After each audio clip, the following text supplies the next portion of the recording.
Welcome to the Antonio Zamora podcast that discusses a variety of scientific topics. Mount Bromo is an active volcano at an elevation of 2,329 meters above sea level in the Tengger mountains of East Java, Indonesia. The name Bromo comes from the Javanese pronunciation of Brahma, who is the Hindu god of creation. In spite of the danger of eruptions, it is the most visited tourist destination in East Java because it is a Hindu pilgrimage site. The Ring of Fire is a region around the rim of the Pacific Ocean where many volcanic eruptions and earthquakes occur. The Ring of Fire is a direct result of plate tectonics, where the movement and collision of lithospheric plates in the Earth's crust cause earthquakes and create volcanoes. The Java Trench is a very active seismic region on the western portion of the Ring of Fire. It is a frequent source of volcanic eruptions and earthquakes. The eruption of the Krakatoa volcano in 1883 was one of the deadliest and most destructive volcanic events in recorded history. The explosions were so violent that they were heard more than 3,000 kilometers away in Perth, Australia. The Java Trench is also the site of the Toba supervolcanic explosion that was one of the Earth's largest known explosive eruptions 74,000 years ago. Mount Bromo is located on the island of Java, from which the Java Trench takes its name. Mount Bromo is situated in the center of the 16-kilometer wide caldera from the ancient Tengger volcano. A high escarpment surrounds the Segara Wedi sand plain from which Mount Batok and Mount Bromo emerged. Satellite images of Mount Bromo always capture the cloud of white steam that emanates from its crater. A Hindu temple called Paraluhur Poten has been built at the foot of Mount Batok, just a few hundred meters north of Mount Bromo's crater. We traveled to Mount Bromo from Surabaya, which is the capital of East Java. Going along Highway 1, we turned toward the mountain on Jalan Bromo, a road at the edge of the city of Probolinggo. The two-lane road was in good condition at the lower elevations, but got progressively worse as the terrain became mountainous.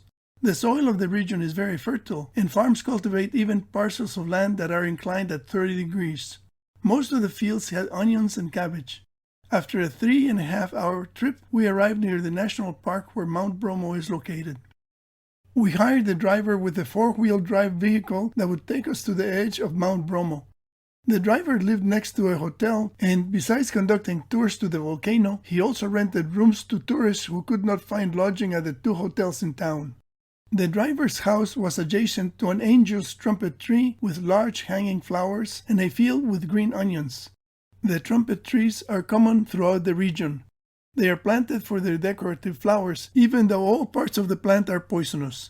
The leaves and seeds of the trumpet tree contain scopolamine and other alkaloids that have toxic and terrifying hallucinogenic effects. When we approached Mount Bromo, 3 young men riding horses started to follow us. The jeep ride was bumpy and noisy. It seemed like the vehicle needed a new muffler. The driver was well aware of the width of his jeep. Several times I thought that he was going to scrape an oncoming car in the narrow road, but every time we went through unscathed. It had rained earlier in the day. The dirt road leading to the mountain had puddles in several places. The jeep drove through the puddles, sending waves of mud and splashing the exterior of the vehicle.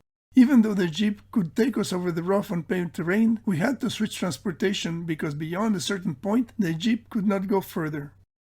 When our jeep stopped near Mount Batok, we had the option of walking to Mount Bromo, but the horsemen offered to rent their horses to ride to Mount Bromo. They would walk beside the horses holding the reins while we sat on the animal and saved our legs. We rode at a brisk pace, and both the horsemen and the horses had to breathe hard along the trail. We rode along the Segara Wedi sand plain by the Hindu temple called Paraluhur Poten. The temple is very important to the Tenggerese people who live in the nearby mountain villages. Every year, the temple organizes a ceremony that lasts for about 1 month. On the 14th day, the worshippers gather at the temple and ask for blessings. They march in procession toward Mount Bromo, and at the mouth of the volcano, they throw offerings into the crater. After passing the Segara Wedi sand plain, we reached a trail bordered by hills built up by a succession of pyroclastic deposits, lava, and wind-blown sand. This terrain can only be crossed on foot, on horseback, or on a dirt motorbike. Riders have to dismount from their horses at the base of Mount Bromo. Climbing an active volcano is never a good idea. Even if a volcano has been dormant for many years, it could blow its top at any time. The eruption of Mount St. Helens in 1980 caught campers and climbers by surprise and resulted in 57 deaths. On September 27, 2014, a volcanic eruption of Mount Ontake, which was a popular tourist attraction for hikers in Japan, claimed the lives of more than 60 people. Climbing an active volcano is an adventure that you can brag about if you survive. The Hindu worshippers of the Tengger region have built a stairway leading from the base of the volcano to the rim of the crater. There is no need to trudge toward the top of Mount Bromo with mountain climbing gear. It is much easier to climb to the top by using the stairway than by trying to climb on the shifting sands that cover the cone of the volcano. Signs at the foot of the stairway say "Hati Hati" in big letters. This is a warning to watch out. Additional notices tell you to refrain from discarding trash. Several rest points in the stairway allow people to catch their breath and view the landscape. You have to pace yourself on the stairway.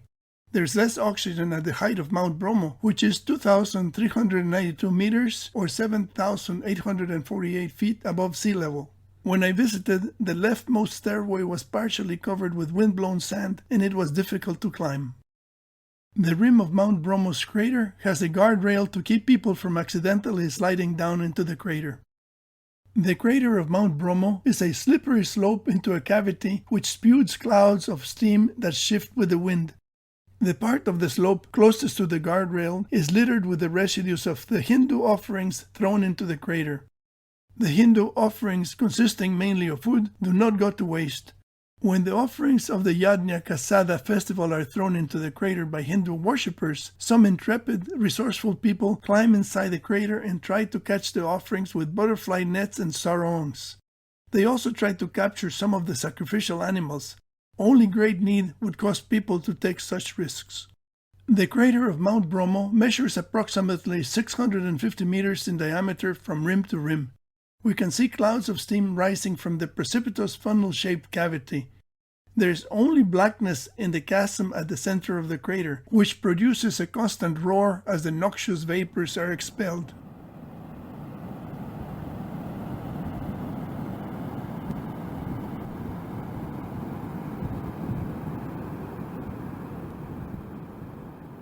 The sides of the funnel are scarred with deep furrows made by stones that have rolled down toward the bottom of the crater.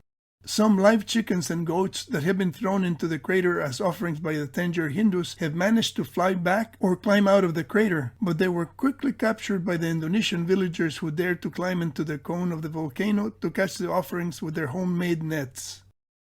What do you do when you reach the top of an active volcano? Of course, you have to take a selfie while the crater spews a cloud of steam, and then you check off one item from your bucket list. Climbing an active volcano is an experience that you remember forever. When I descended from Mount Bromo, the horseman was waiting for me to take me back to the jeep. There are many ways to die. An eruption of Mount Bromo in 2004 killed 2 people who were hit by rocks from the sudden explosion. On the way back from Mount Bromo, the horse that I was riding tripped on the sand and fell. I stayed on top of the horse as it fell, and the horse cushioned my fall, but the momentum sent me face first into the soft sand. I got up dirty with pumice sand and dry dung on my face, but not the worse for wear. I noticed only a tiny scratch in my hand 1 hour later. Fortunately, there were no rocks where I fell, and the horse did not fall on top of me, so I lived to tell the story. My Mount Bromo adventure concluded in a restaurant called Ayam Pedas, which translates to spicy chicken. I enjoyed a bowl of Indonesian chicken soup called soto ayam. Next time, I will have to tell you about how I climbed Mount Vesuvius in Italy and then ate pasta. Climbing volcanoes always makes me hungry.